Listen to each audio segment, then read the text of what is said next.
राष्ट्रीय महिला आयोग की तरफ से कैटलिस्ट फॉर चेंज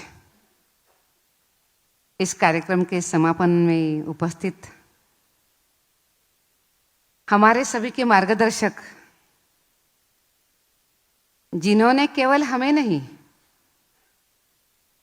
हमें आपको सभी को जिन्होंने सिखाया है, हमेशा के लिए गाइड किया है, ऐसे महाराष्ट्र के पूर्व डीजीपी आदरणीय श्री प्रवीण दीक्षित सर,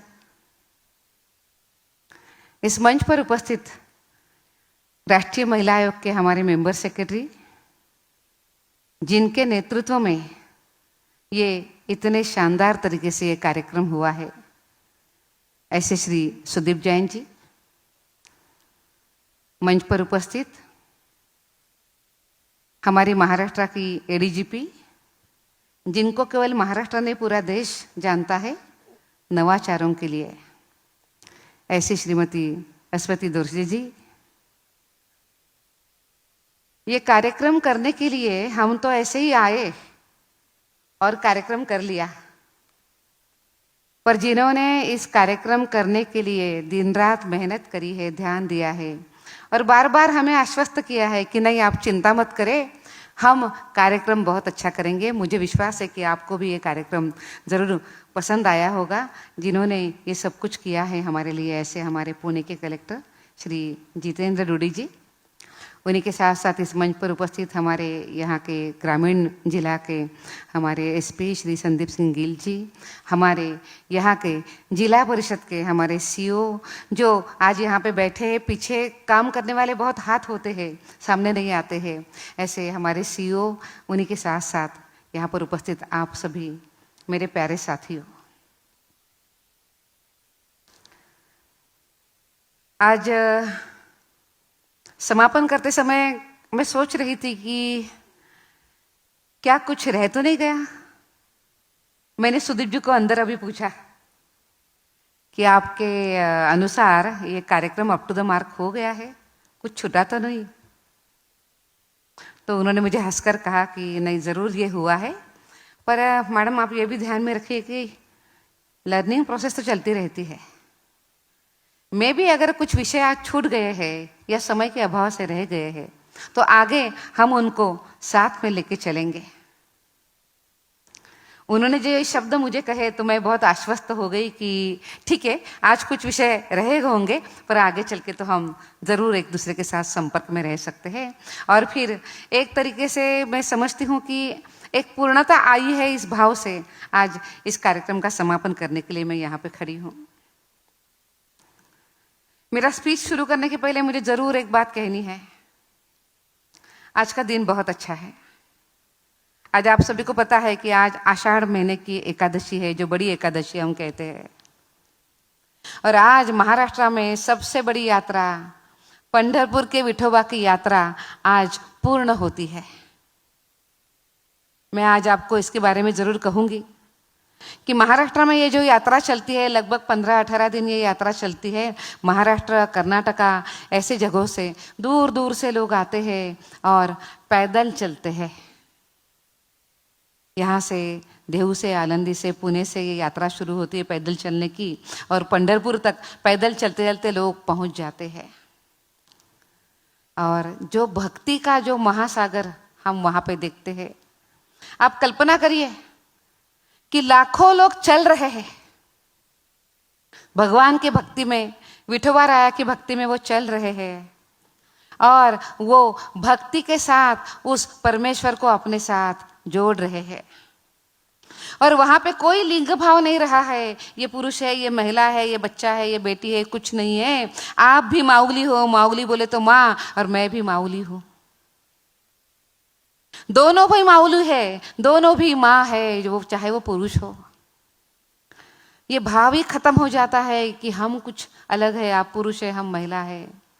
और माउली बनके, माँ बनके उस यात्रा में सबका चलना होता है। मुझसे भी ज़्यादा अच्छे तरीके से जितेंद्र जी बताएंगे। ये कहा जाता है कि 50 लाख से अधिक ज़्यादा भाविक इसमें चलते हैं, और आज उसका समापन है। आज यात्रा पूरी हो गई है, आज आषाढ़ी एकादशी है, और पंढरपुर आज विठोबा के पूरे भक्तिभाव में आज डूब रहा है। ऐसे समय पे आपका यहाँ पे आना हुआ है। मैं समझती हूँ कि ये बहुत अच्छे समय पे आज आप यहाँ पे आए हैं। मैं महाराष्ट्र सरकार को बहुत बहुत धन्यवाद देना चाहती हूँ कि उन्होंने इतने अच्छे तरीके से इस कार्यक्रम का आयोजन किया। नेशनल विमेन कमीशन इसका आयोजन करता है, सब हम ही करते हैं, यानी कि हम विषय हम तय करते हैं, वक्ता हम तय करते हैं, पर सबसे पहले जो कलेक्टर, जो एसपी यहाँ पे आए हैं, जो अपने जिले को संभालते हुए बहुत थक भी जाते हैं, उन सभी लोगों की व्यवस्था ठीक होना ये बहुत ज़रूरी बात होती है। महाराष्ट्र सरकार ने इसका स्वयं बहुत ध्यान रखा। महाराष्ट्र के माननीय मुख्यमंत्री जी का संदेश आया था कि आज वो आना चाहते थे, पर आपको जैसे मैंने पहले कहा कि आषाढ़ी एकादशी है तो उनको पंढरपुर जाना होता है, और पंढरपुर में भीड़ इतनी होती है कि आदमी चल नहीं पाता है, 2 दिन निकल नहीं पाता है, ये स्थिति आती है। और आज वहाँ पे जाना ज़रूरी था, इसीलिए आज वो यहाँ पे नहीं आए हैं, पर उन्होंने आप सभी को बहुत बहुत अपनी शुभकामनाएं दी है। मैं जितेंद्र जी का तो भी बहुत धन्यवाद करूँगी कि आपका पूरा प्रशासन शानदार तरीके से काम कर रहा है।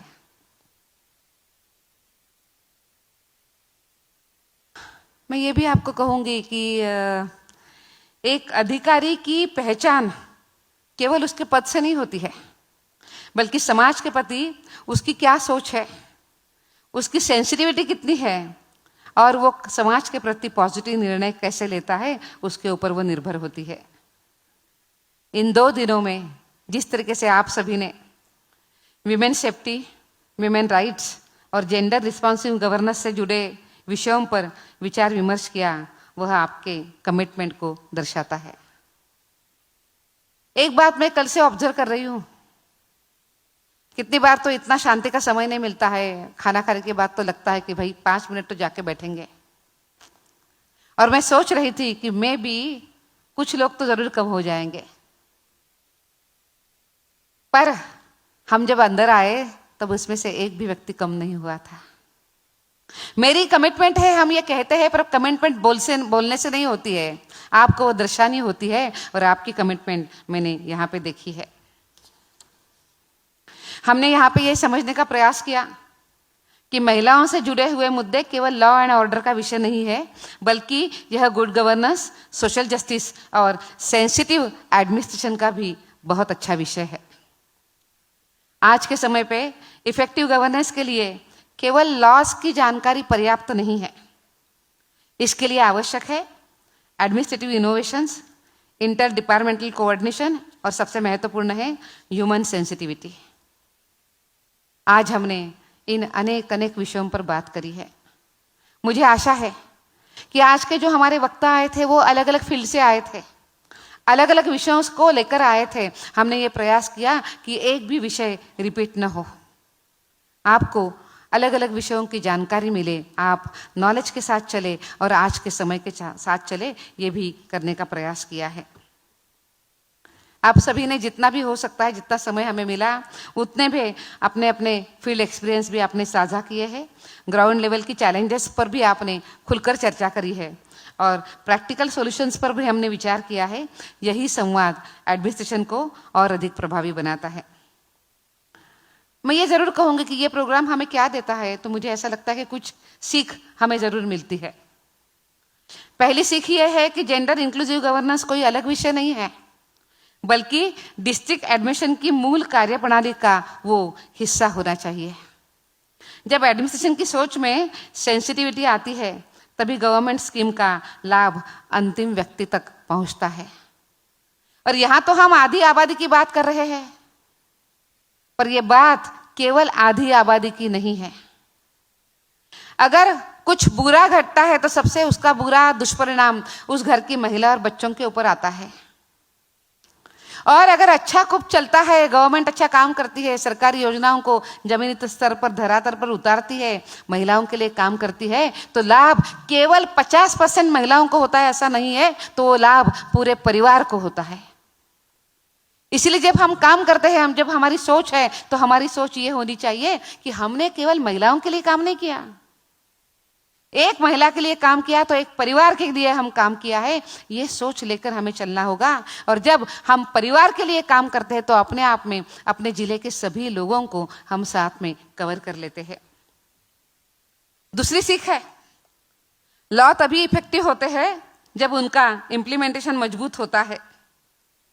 किसी भी कानून की शक्ति केवल उसके धाराओं में नहीं है, बल्कि उसे धरातल पर लागू करने वाले ऑफिसर्स की रिस्पॉन्सिबिलिटी और कमिटमेंट में होती है। तीसरी एक और सीख हम लेके जाएंगे, विमेन सेफ्टी और एम्पावरमेंट के लिए administration, police, judiciary, health system और कम्युनिटी इंस्टीट्यूशन के बीच मजबूत कोऑर्डिनेशन बहुत आवश्यक है। कोई भी संस्था अकेले इस लक्ष्य को प्राप्त नहीं कर सकती है। कलेक्टिव एफर्ट्स ही परिवर्तन से एफर्ट से ही हम परिवर्तन कर सकते हैं। और इसीलिए हमने सोचा, मैंने तो सबसे पहले तो कलेक्टर के लिए ही सोचा था, पर जब मेरी और सुदीप जी के साथ बात हो गई तो उन्होंने मुझे कहा कि मैडम, हमने दोनों के लिए सोचने की जरूरत है। कलेक्टर्स भी चाहिए पर साथ में एसपी भी चाहिए, क्योंकि जब दोनों मिलके अपने व्यवस्थाओं को एकत्रित लाने का प्रयास करते हैं तो उसका परिणाम बहुत अच्छा मिल सकता है। और इसीलिए आज का कार्यक्रम आप दोनों का मिलकर हो गया। चौथी हमारी सीख है, टेक्नोलॉजी आज गवर्नेंस का एक महत्वपूर्ण माध्यम बन चुकी है। डिजिटल प्लेटफॉर्म सर्विस डिलीवरी को तेज और ट्रांसपेरेंट बना सकते हैं, लेकिन इसके साथ साइबर सिक्योरिटी और डिजिटल सेफ्टी पर भी हमें विशेष ध्यान देना आवश्यक है। और इसीलिए हमने आज ये प्रयास भी किया कि साइबर सेफ्टी के ऊपर हम एक स्पेशल सत्र आयोजित करें, जो आज आपने यहाँ पे सुना है ब्रिजेश सिंह जी का। और इसी के साथ साथ सबसे महत्वपूर्ण सीख तो यही है कि लीडरशिप केवल अथॉरिटी का प्रयोग नहीं है, बल्कि अकाउंटेबिलिटी और एम्पैथी का संतुलन है। साथियों, ये प्रोग्राम केवल 2 दिनों का ट्रेनिंग प्रोग्राम नहीं है, बल्कि चेंज और लर्निंग की एक कंटिन्यूअस जर्नी का आरंभ है। मेरा आप सभी से आग्रह है कि अपने अपने डिस्ट्रिक्ट में किए जा रहे सक्सेसफुल जो इंटरवेंशंस है, इनोवेशंस है और बेस्ट प्रैक्टिसेस है, इसका आप जरूर डॉक्यूमेंटेशन करिए। नेशनल विमेन कमीशन रोज धरातल पे है, रोज नए जिले पे जा रहा है। आपने जो इनोवेशंस किए हैं, वो इनोवेशंस हमारे माध्यम से भी अलग डिस्ट्रिक्ट्स में, अलग व्यवस्थाओं में जरूर जा सकते हैं। और इसीलिए मैंने कल भी कहा था कि एक डिस्ट्रिक्ट का सफल मॉडल दूसरे डिस्ट्रिक्ट को और स्टेट के लिए प्रेरणा बन सकता है। नेशनल विमेन कमीशन सदैव स्टेट गवर्नमेंट्स और डिस्ट्रिक्ट एडमिनिस्ट्रेशन के साथ एक मजबूत पार्टनर के रूप में खड़ा हुआ है। Commission training, policy advocacy, research और कोलैबोरेटिव इनिशिएटिव्स के माध्यम से विमेन राइट्स और विमेन सेफ्टी से जुड़ी इंस्टीट्यूशनल मैकेनिज्म को मजबूत करने के लिए हम निरंतर कार्य कर रहे हैं। हमारा ये प्रयास है कि देश की प्रत्येक महिला को यह विश्वास मिले कि सिस्टम उसके साथ खड़ी है, उसकी आवाज सुनी जाएगी और उसके अधिकारों की रक्षा की जाएगी। मुझे आपको बहुत आग्रह करना है, लोग बहुत आशाओं के साथ आपके पास आते हैं। लोगों को तो ये लगता है कि कलेक्टर की एक नजर अगर उसके ऊपर पड़ गई तो उसका काम तो बन ही गया, अब उसके जीवन में आगे चल के कोई अड़चन नहीं आएगी। अगर कोई अड़चन है और एक बार एसपी पूछताछ करता है तो भी उसका काम बन जाता है। मैंने इसके पहले कभी तो एक एक्सपीरियंस शेयर किया था, आज फिर से करती हूं। बीच में मैं कहीं एक जिले में गई थी, मेरी जनसुनवाई चल रही थी और एसपी मेरे साथ बैठे थे, सीनियर पुलिस अफसर थे, वो मेरे साथ बैठे थे।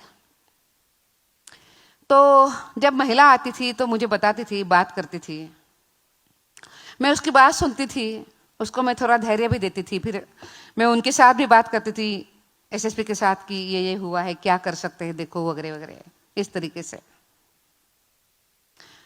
तो एसएसपी साथ में बैठे हुए थे, वो एक बार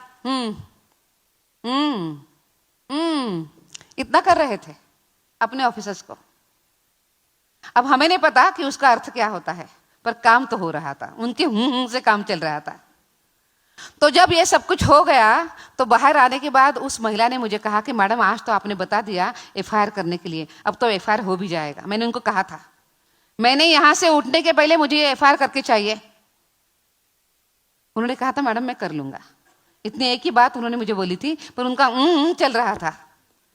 तो बाहर आके उस महिला ने मुझे बताया कि मैडम उन्होंने ये करने के लिए मैंने कितने दिन इंतजार किया है।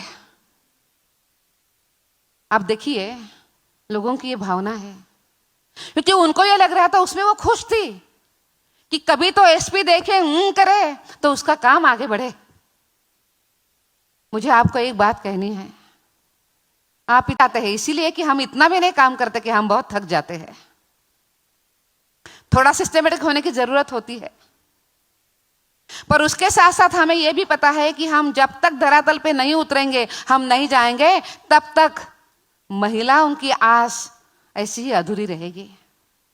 इसका मतलब कोई लोग काम नहीं कर रहे ऐसा नहीं है, पर अगर हम जाते हैं तो उसको हिम्मत मिलती है। और ऐसे पद पे बैठे हैं तो हम घर पे बैठ नहीं सकते, हम ऑफिस में नहीं बैठ सकते, हमें जाना होगा। हमारे पास चॉइस है, अगर नहीं जाना है तो हम घर पे बैठेंगे। जरूरत नहीं है कि आपको किसी ने बहुत बलजोरी से यहां पे बिठाया है, पर आप अगर चेयर पे बैठे हैं तो आपका काम है कि आप जमीनी स्तर का जुड़ाव न छोड़े, उन सभी महिलाओं को आप मदद करें। कितने बार मुझे बहुत कष्ट होता है, कभी कभी ऐसा होता है। अभी अश्वती जी ने बात करी एसिड सर्वाइवर की, हमने महाराष्ट्र में बहुत बड़ा काम उसके लिए खड़ा किया था। भगवान की कृपा है कि उसमें हमें सफलता भी मिली, उसमें हमारी सरकार ने हमें बहुत मदद करी। उन्होंने कभी एक उल्लेख किया कि मनोधैर्य योजना में 10 लाख रुपया महाराष्ट्र में मिलता है। जब मैं महाराष्ट्र की वुमेन कमीशन की चेयरपर्सन थी तब हमने ये प्रयास किए थे। हमने एक एसिड विक्टिम्स के लिए, एसिड सर्वाइवर के लिए हमने एक कॉन्फिडेंस वॉक किया था, और हमारे दुनिया के सभी जो भी फिल्म स्टार है वो उसके लिए आए थे। अभी नाम, इतने नाम है कि पूछो मत, वो सभी लोग आए थे। पर हमने उनको एक बात कही थी कि आप केवल आए और गए ये मत करो, अगर आपको इनके बारे में सही सिंपैथी और एम्पैथी है तो इनके लिए कुछ करो। और उन लोगों ने काम किया। हमारी एक एसिड सर्वाइवर जिसके ऊपर 52 सर्जरीज हो गई थी और उसके बाद भी वो कुछ नहीं बन पाई, इस चेहरा बहुत तो हम नहीं बचा पाए इतना करने के बाद भी। पर जब विवेक ओबेरॉय जी ने उसका हाथ पकड़ा और उसका हाथ पकड़ के कॉन्फिडेंस वॉक किया, तो उन्होंने ये भी कहा कि ये हाथ में छोड़ूंगा नहीं। और विवेक ओबेरॉय जी का, उनका कुछ अपना स्कीम या कुछ तो होगा, व्यवस्था मुंबई में चल रहा था, उन्होंने उस लड़की को घर दिया। आप देखिए कि जिस लड़की के तरफ देखने के लिए आपको डर लगता है, या तो घृणा आती है या तो दया आती है, इसके अलावा तीसरी भावना नहीं आती। हमें वो दोनों भी भावना नहीं चाहिए।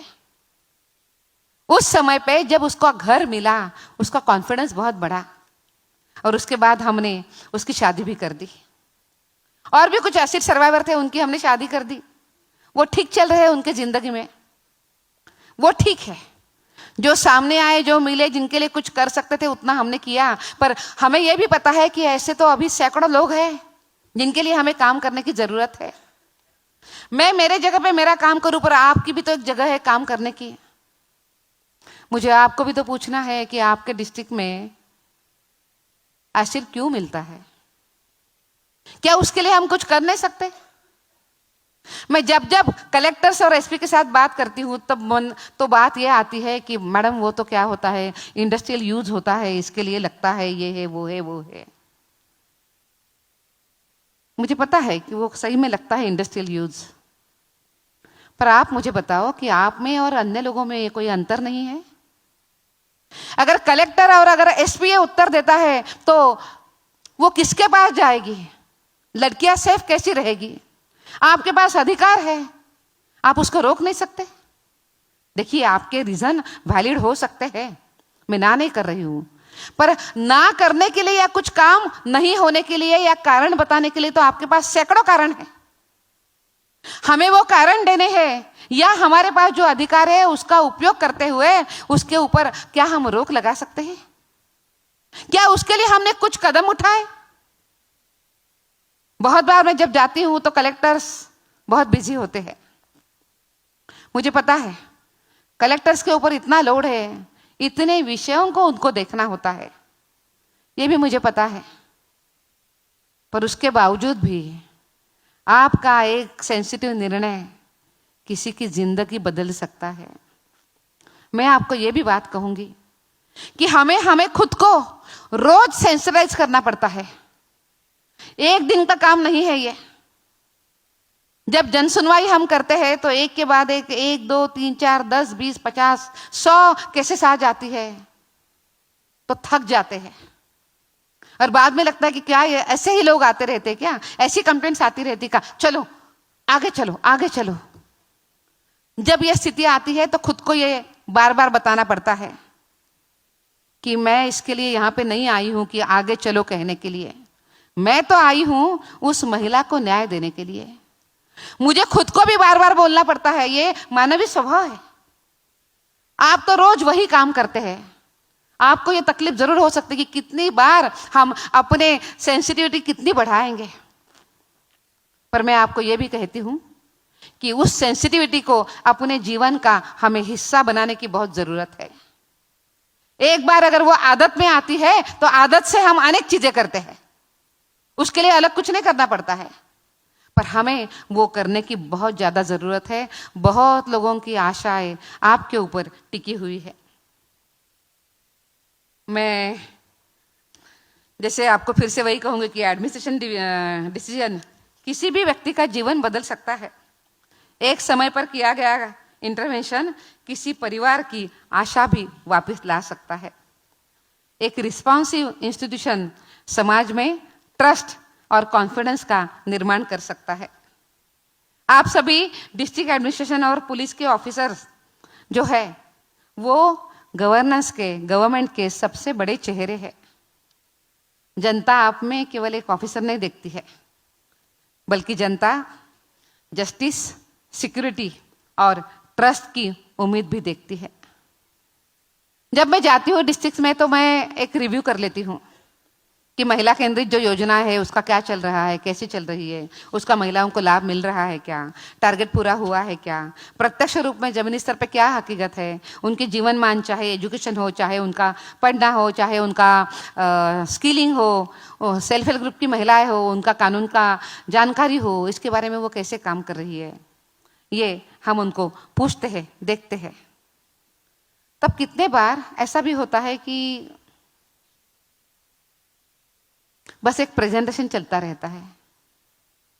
मैं आपको फिर से आग्रह करती हूं, मैं जैसे पहले कहा कि 50% आबादी के लिए अगर आप ठीक काम करते हैं तो 100% आबादी के लिए काम होता है, क्योंकि महिला के लिए काम किया तो वो परिवार के लिए काम होता है। आपके रोज के काम के साथ आपके ऊपर और भी कुछ जिम्मेदारियां हैं, मुझे वो भी थोड़ी सी आपको बतानी है। आज सुबह आपका एक सत्र हुआ अलग अलग कानून के बारे में। सुप्रीम कोर्ट इसमें क्या कहता है, आप मुझे बताइए कि हमें सुप्रीम कोर्ट ने हमें कहने की जरूरत है क्या बार बार? पॉश एक्ट है। महिलाओं को अगर आपको आगे बढ़ाना है तो उनके लिए आपको एक सुरक्षित वातावरण देना ही पड़ेगा, और इस एक्ट का इंप्लीमेंटेशन डिस्ट्रिक्ट कलेक्टर के हाथ में है। हमें हमारी जिम्मेदारी को समझते हुए आगे बढ़ने की जरूरत है।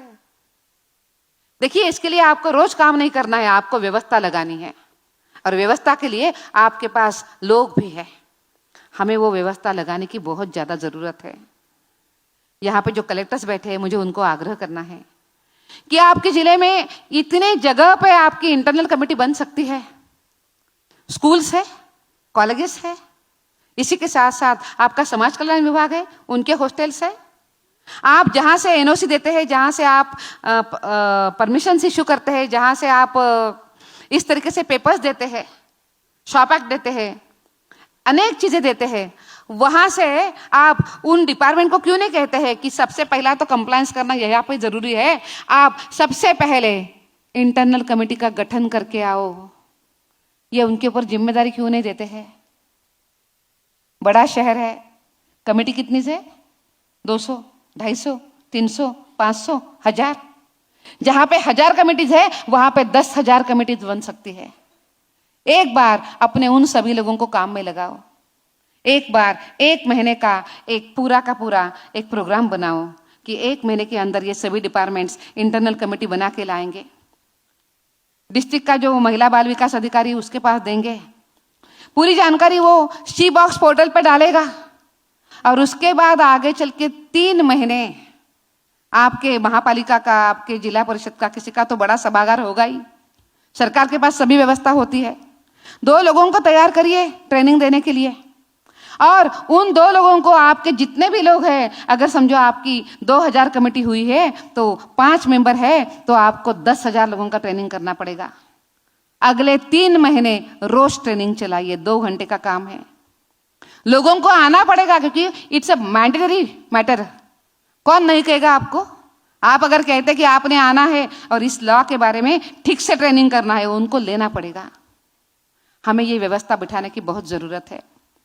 अभी बात हुई यहाँ पे स्थानीय संस्था, लोकल कमेटी की, स्थानीय समिति की।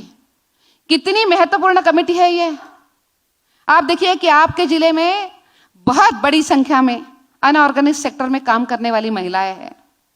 कोई घर पे काम कर रहा है, कोई ईट भट्टी पे काम कर रहा है, कोई मनरेगा के ऊपर काम कर रहा है। वो महिला है, वो गरीब है, अपना पेट भरने के लिए उसको रोज काम करना पड़ता है। अगर कोई उसको तकलीफ देता है, कोई उसका हाथ पकड़ता है तो वो बात नहीं कर सकती है, क्योंकि अगर बात करती है, विरोध करती है तो नौकरी जाने की संभावना है, तो कल क्या खाएगी। पर इसका मतलब उसने सहन करना ये नहीं है। उसके पास व्यवस्था है हमारे पास कि लोकल कमेटी के पास जाके वो अपने कंप्लेंट करे। अनफॉर्चुनेट बात यह है कि लोकल कमेटी के बारे में कोई ध्यान ही नहीं देता। आप सभी को ये पता है कि जितनी भी इंटरनल कमेटीज आपके जिले में बनी है, उन सभी इंटरनल कमेटी की जो रिपोर्ट है, इंटरनल कमेटी की रिपोर्ट जो आपकी वार्षिक रिपोर्ट है, एनुअल रिपोर्ट है, वो एनुअल रिपोर्ट उन लोगों ने आपको सादर करनी है, कलेक्टर्स को देनी है, आपकी जो लोकल कमेटी है उसको देनी है। It is mandatory. ये कौन करा के लेगा? अगर आप इस विषयों को नहीं देखते हैं तो आज हम एक बार ये कह रहे हैं कि वर्कफोर्स में महिलाओं का आना बहुत जरूरी है।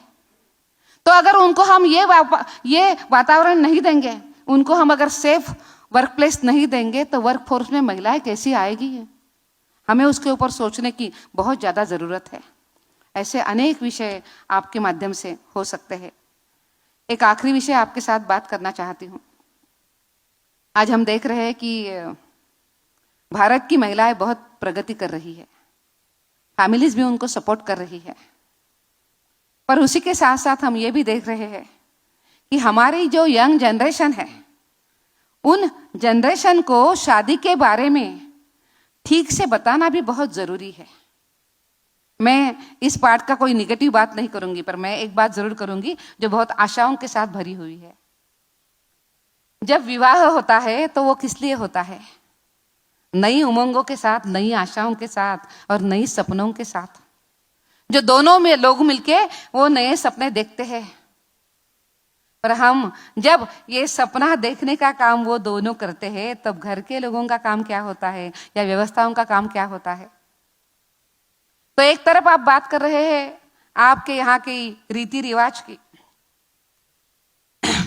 उसी के साथ साथ शादी में जो अनेक चीजें चलती है कि बड़े बड़े जेवर होते हैं, संगीत होता है, उसी के साथ साथ मेहंदी होती है, अनेक अलग अलग रस्म होती है, इन सभी की बात होती है, अच्छी खाने पीने की बात होती है, अच्छी व्यवस्थाओं की बात होती है। ये सब बात हम करें, पर उस शादी का जो आत्मा है, उन दोनों ने मिलके एकत्रित विचार करना, एकत्रित सोचना और शादी के बारे में अपनी खुद की समझ को बढ़ावा देना, ये बहुत महत्वपूर्ण है। आप देखिए कि अगर हम कोई गैजेट लेने के लिए जाते हैं तो 4 बार उसको उल्टा सुल्टा करके देखते हैं कि कितने जीबी का है, स्पीकर कैसा है और कैमरे कैसे है और बैटरी का लाइफ अच्छा है। हम 10 बार सोचते हैं एक गैजेट लेने के लिए। यहाँ तो हमें शादी करनी है और हम ये बिल्कुल समझते हैं कि शादी तो वैसे एक ही बार होती है, एक कोई तो छोड़ दीजिए कि कोई अपवाद हो सकता है। जिस शादी में हमें दोनों ने साथ में चलना है, उसमें उन दोनों को शादी निभाने के लिए क्या समझ हम देते हैं, हम क्या बात करते हैं। हम तो व्यस्त है pre marriage shooting, post marriage shooting. मैं उसका विरोध नहीं कर रही हूं, पर उसी के साथ साथ अच्छी शादी चलने के लिए, लंबे समय तक हम साथ चलने के लिए वो समझ भी तो बढ़ाने की जरूरत है। अगर वो समझ नहीं बढ़ती है तो हम देखते हैं कि कमीशंस हमारे पास कंप्लेंट्स यूं भरी हुई है। पुलिस के पास तो सबसे पहले लोग जाते हैं, पुलिस के पास भयंकर कंप्लेंट्स आती है। इतना ही नहीं, फैमिली कोर्ट भी भरे हुए हैं। हमें अगर इसको रोकना है, हमारी शादी, हमारी यहाँ की विवाह संस्था, ये पूरे विश्व का बहुत उत्सुकता का विषय है। इसको अगर हमें ठीक से जीवित रखना होगा तो हमें उन दोनों की पहले बातें होनी, उसी के साथ साथ उनकी शादी के बारे में समझ बढ़ाने की बहुत ज्यादा जरूरत है। मुझे आज यहाँ पे बैठे हुए हमारे सभी डिस्ट्रिक्ट कलेक्टर को आग्रह करना है कि देखिए, ये जिम्मेदारी हमारी है। चाहे डिस्ट्रिक्ट कलेक्टर हो, चाहे म्युनिसिपल कॉर्पोरेशन का कमिश्नर हो, जिला परिषद का सीई हो, या इस तरीके से हमारे यहाँ चलने वाले यूनिवर्सिटीज है, एनजीओज हो, ये इनकी सभी की काम है कि वो ये करे। अगर आप इसको समय पे नहीं संभालते हैं, इसको अच्छा समय नहीं देते हैं, तो कल जो तकलीफें होगी वो सभी तकलीफें इसी व्यवस्था के साथ भी चलने वाली है, आपके ऊपर ही आने वाली है,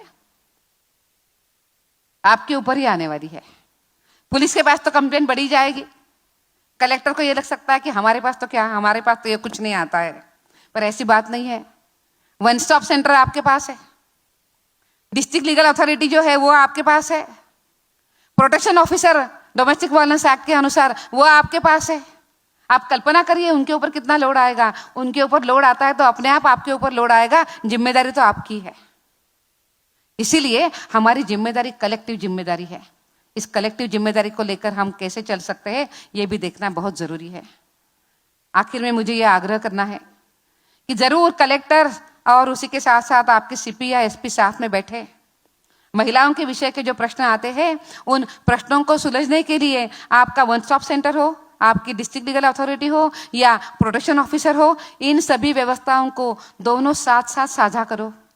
उन व्यवस्थाओं को जहां जहां जरूरत है वहां वहां लगाओ, तो मैं भी तकलीफें जल्दी दूर हो जाएगी। हम जो न्याय देने के लिए हम यहाँ पे बैठे हैं, हम सही मायने में वो न्याय हम दे पाएंगे। इसीलिए मुझे ऐसा लगता है कि हमने जो अनेक विषयों पे बात करी है, ये हमारा बातों का सिलसिला आगे भी जारी रखना बहुत ज़रूरी है। मैं आप सभी को आग्रह करूंगी कि हमारे मेंबर सेक्रेटरी जी ने कहा था कि आगे चल के हम हमारी जो इग्नाइट नाम की जो एक सीरीज है, लेक्चर सीरीज है, उसी के साथ हम एक्सपर्ट लोगों के साथ आपको ज़रूर जोड़ लेंगे। क्या आपको वो अच्छा लगेगा? आपके मन के खिलाफ नहीं करेंगे, अगर आपको अच्छा लगता है तो करेंगे। हाँ या ना मुझे अभी बोल दो, अच्छा लगेगा तो हम वो आपके हिसाब से जो समय आपको ठीक ठाक मिलता है, दोपहर में, शाम में, जो आप बताओगे उस तरीके से हम उसको जरूर लेकर आगे बढ़ेंगे। मुझे पूर्ण विश्वास है कि आप सभी इस ट्रेनिंग से प्राप्त नॉलेज और एक्सपीरियंस को अपने डिस्ट्रिक्ट्स में आप सभी लोग लागू करेंगे और एक ऐसा गवर्नेंस सिस्टम के निर्माण में आप योगदान देंगे जो सेफ, इंक्लूसिव, सेंसिटिव और जेंडर रिस्पॉन्सिव हो। आप सभी लोग आए, आपने यहाँ पे ये 3 दिन का ये सत्र का आपने लाभ लिया, इसके लिए मैं आप सभी का बहुत बहुत धन्यवाद करती हूँ। और आपको मुझे ये भी कहना है आखिर में कि जितेंद्र जी ने आपके लिए बहुत सोचा है। मुझे लगता है कि एक कलेक्टर ही दूसरे कलेक्टर के लिए, एक एसपी ही दूसरे एसपी के लिए सोच सकता है कि जब अपना साथी आता है तो वो साथी थोड़ा सा खुश रहे, अच्छा रहे और थोड़ा सा उसको आराम भी मिले। मैंने पहले ही अभी उल्लेख किया था कि आज आषाढ़ी एकादशी है। आपके लिए आज हमने बहुत अच्छा यहाँ पे कल्चरल प्रोग्राम रखा है, गाला डिनर हमने रखा है और उसी में जो आषाढ़ी एकादशी की जो वारी होती है जिसके बारे में आपने सुना होगा, वो वारी का दर्शन एक बहुत अच्छा यहाँ पे आपको होने वाला है। आपको ये भी आग्रह करना है कि सूचना तो आपको मिल जाएगी, पर उन सभी चीज़ों का बहुत अच्छे तरीके से लाभ लीजिए। फिर से मैं एक बार आप सभी का धन्यवाद करती हूँ। जो हमारे मंचासीन जो सभी अतिथि आए हैं उनका भी मैं धन्यवाद करती हूँ। महाराष्ट्र का हमारी सरकार का, माननीय मुख्यमंत्री जी का, महाराष्ट्र का हमारा जो स्टेट विमेन कमीशन है उनका, और यहाँ की जो लोकल व्यवस्था है, कलेक्टर्स, हमारे एसपी और उनकी सभी व्यवस्था, इन सभी का धन्यवाद करते हुए मैं अपने वाणी को विराम देने वाली थी, पर मुझे और भी कुछ याद आया है तो मुझे बस कुछ चीजें और आपको बोलनी है। एक 10 सूत्रीय कार्य योजना मुझे आपको बतानी है, वो प्लीज आप जरूर जरूर करिए। सबसे पहले तो आप महिला कल्याण योजनाओं का नियमित ऑडिट और प्रभावी क्रियान्वयन कैसे हो सकता है वो आप देखिए। दूसरी बात है, सभी योजनाओं की डिजिटल मॉनिटरिंग एवं समयबद्ध समीक्षा की व्यवस्था भी आप कर लीजिए। प्रोटेक्शन ऑफिसर, बाल विवाह प्रतिषेध अधिकारी तथा पॉश स्थानीय समिति सहित सभी रिक्त पदों पर तुरंत नियुक्ति कर लीजिए। वन स्टॉप सेंटर, महिला helpline, district legal authority, protection officer, anti human trafficking desk, crime against women cell एवं काउंसलिंग सेवाओं के बीच एक सुदृढ़ समन्वय आप बनाइए। डिस्ट्रिक्ट मजिस्ट्रेट एवं पुलिस अधीक्षक की अध्यक्षता में त्रैमासिक 3 महीने के बाद जेंडर समीक्षा बैठक का अनिवार्य रूप से आप आयोजन करिए। महिलाओं की शिकायतों के त्वरित, पारदर्शी और प्रभावी निवारण के लिए सशक्त व्यवस्था भी बनाइए। महिलाओं के विरुद्ध अपराध के मामलों में एफआईआर विवेचना एवं आरोप पत्र समयबद्ध रूप से पूर्ण कर दीजिए। पुलिस और संबंधित अधिकारियों का नियमित जेंडर सेंसिटाइजेशन प्रशिक्षण का भी आयोजन आप जरूर जरूर करिए। एनजीओ, सीआरपीज, आशा कार्यकर्ता, आंगनवाड़ी सेवाओं के साथ प्रभावी तालमेल भी रखिए। और आखिरी, महिला सुरक्षा, उनके अधिकारों, हेल्पलाइन एवं उपलब्ध सहायता सेवाओं के प्रति व्यापक जन जागरूकता अभियान भी आप चलाइए। मुझे विश्वास है कि जब ये सब कुछ होगा तो हम सही मायने में विमेन लेड डेवलपमेंट की तरफ हम चल पड़ेंगे। इन सभी काम करने के लिए आपको बहुत बहुत शुभकामनाएं।